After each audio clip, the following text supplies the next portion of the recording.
Hey, what's going on, everybody? It's BDF44 coming at you with another video. All right, so another rumor out there. This time, this is coming from a very credible source. Shams is reporting that the Lakers and the Kings have discussed a Buddy Yield Kyle Kuzma swap. So I just want to kind of come here and sound off about what I think of that. Do it. Do it now. Do it while they're still considering it. Do it before they change their mind. Do it before they realize how stupid of a decision this is. Do it now, Lakers. Now. Sacramento, this is a bad decision. I'm going to tell you why this is a bad decision. This is a bad decision because Buddy Yield is going to be an all-star very, very soon. Buddy Yield is not as... how do you say this word? He doesn't have as many things that he can do as Kyle Kuzma, but he's so much greater at what it is that he's good at than Kyle Kuzma is at anything that he's good at, to where this is almost, in my opinion, laughable. It's almost laughable. It wouldn't have been 2 years ago. It definitely wouldn't have been on draft night, in my opinion, because, well, that's not right. Buddy Yield was a much higher touted player. Once we start their rookie seasons, well, I think they were drafted the same year, if I'm not mistaken, but them as rookies, Kyle Kuzma was valued higher. Buddy Hield was on the Pelicans. He hadn't really gotten his feet wet. He kind of showed what he can do to a degree, but that wasn't the right situation for him. It wasn't it wasn't as many shots going up for him.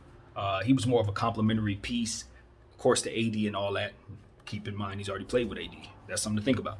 But it's one of those situations where it was like until he got to Sacramento, he wasn't really able to show us what the hype was all about coming out of college.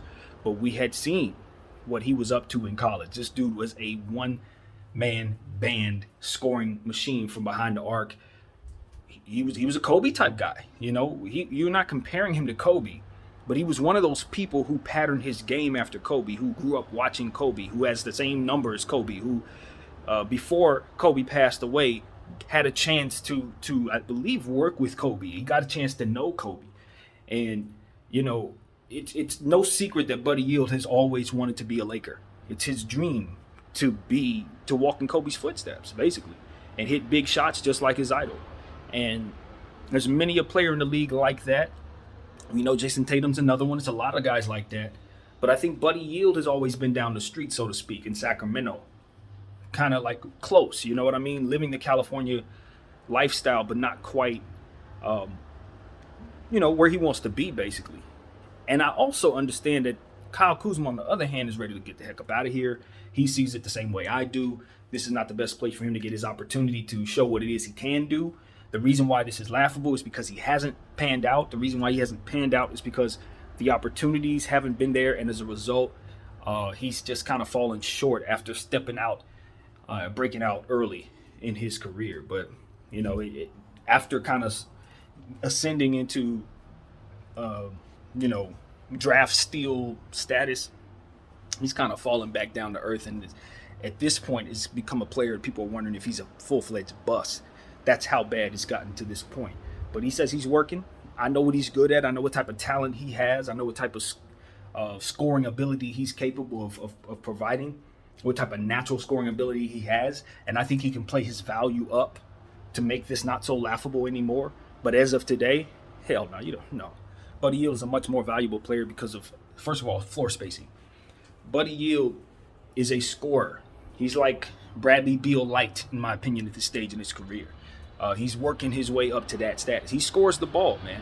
And he's able to do what it is that he does at this stage with other scorers and with other guards around him. You got to understand, this is a guy who is sharing time with guys like De'Aaron Fox, obviously Ty Halliburton.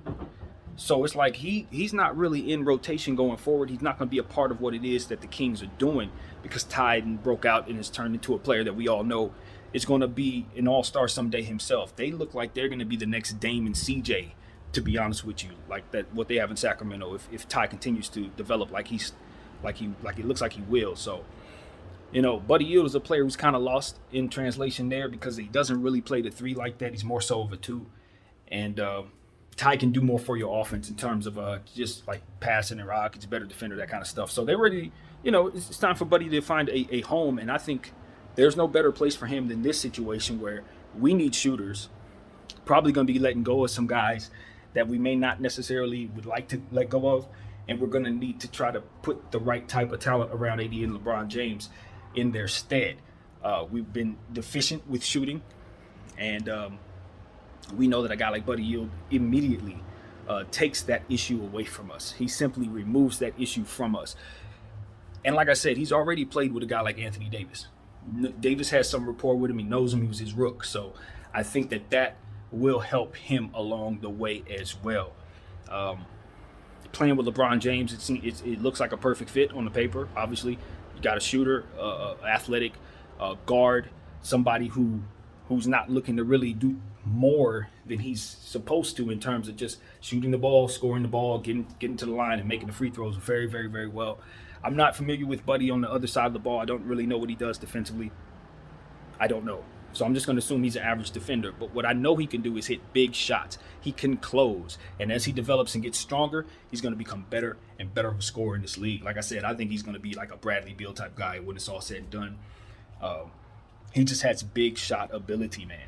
Big shot ability. We're talking about a guy with certified clutch gene. And I don't think he's had a whole lot of opportunities to show that in Sacramento or in New Orleans. So, not to say that he's going to be shooting the last shot with the Lakers, but I do think he's going to have a lot of open shots with us, to say the least, being that LeBron and AD are going to take up so much attention. So it's the right direction, for us to do this. We're moving on from Kyle Kuzma one way or another, so at this point, Sacramento's as good a place as any. I know they've been looking at him for a while. It's just that they never really wanted to put Buddy Hield on the table. It was more so about Bogey. And the Lakers weren't quite ready to give up on Kuzma for Bogey at the time, which I'm still okay with, because the thing about Bogdanovic is even though he's a really good scorer and he's starting to show us what he is, at the time he hadn't done that. And he had really run into a lot of injury issues, inconsistency issues, and stuff like that. So that didn't look like a good trade for us, giving up a 6'10" guy who could stretch the floor and do things that Kuzma can do for a guy that's going to be inconsistent as well. But Buddy Hield is an entirely different situation. It's an entirely different player. And for me, it's the complete opposite. Now it's like, Sacramento, are you sure you want to do this? Like, seriously. The thing about Sacramento, they can go in a lot of different directions, but they got to be careful, man. Because the thing about what I know about Sac is they already got Bagley. That has not panned out like they hoped it would. I still think he's going to be a nice power forward in this league, but he's not going to be what they were hoping he would be. You got him. He's a big.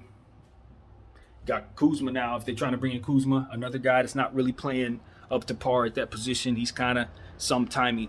Now you're seeing them start to pile up players who are supposed to be productive, but not quite haven't gotten there yet. Now, in theory, that could work out because we saw Kuzma play his best basketball under Luke Walton. So that's a thing.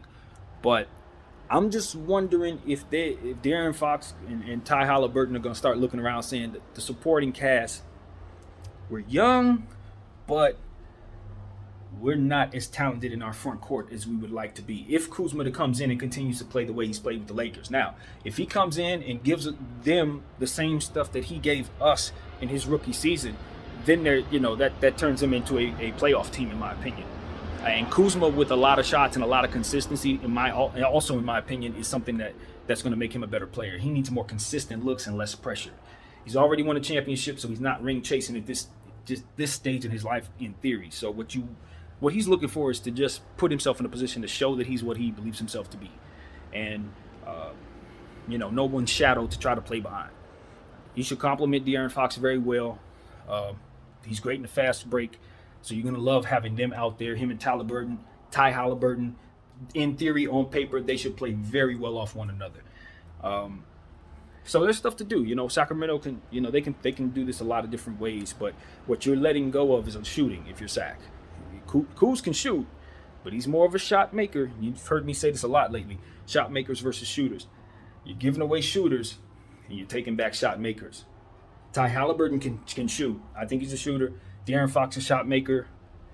It's like, You just gotta continue to build if you're Sac. You don't want to give up too much shooting. So, yeah, man. Like I said, the Lakers need to do this already. This should be done today. If this is really on the table, there should be nothing holding this up other than a better deal somewhere. But even if there's a better deal on the table, Buddy Yield is the type of player that I want to add to this team right away. I don't care what's going on, what other stuff is out there. If you can get that piece for just Kuzma and nothing else, that should have already happened. So, yeah, that's what I got to say. That's the God's honest truth. And I respect Kuzma, what he's done for the Lakers. He's won a championship with us, like I said. This is somebody that we've watched grow up, So we wish him well if he's taking off. If he is moving on, wish him very well. But, I think he'll spread his wings in greener pastures. I really do. I think that he was always meant to play with a point guard that can pass the rock to him. Not necessarily someone who plays his position is supposed to do that, like LeBron James. But somebody who's smaller at the point guard, traditional point guard, who would just set him up to be either a stretch 4, a 3, or a 2. And I really do believe that if you give him some minutes in big lineups at the 2, you will see the best out of Kyle Kuzma. Let him go up against guys that he's bigger than, and you will get more out of him. So, yeah, that's what I got, man. Wow, we'll see. A lot of rumors are just starting to float around. The draft is less than a week away. We are going to see some movement eventually. Where there's smoke, there's fire. So it's a whole lot of chatter right now. Nothing has happened. You're going to see the first ball drop very soon. I guarantee it. Something's about to happen. So thank you guys for watching. My name is BDF44, and I'm out.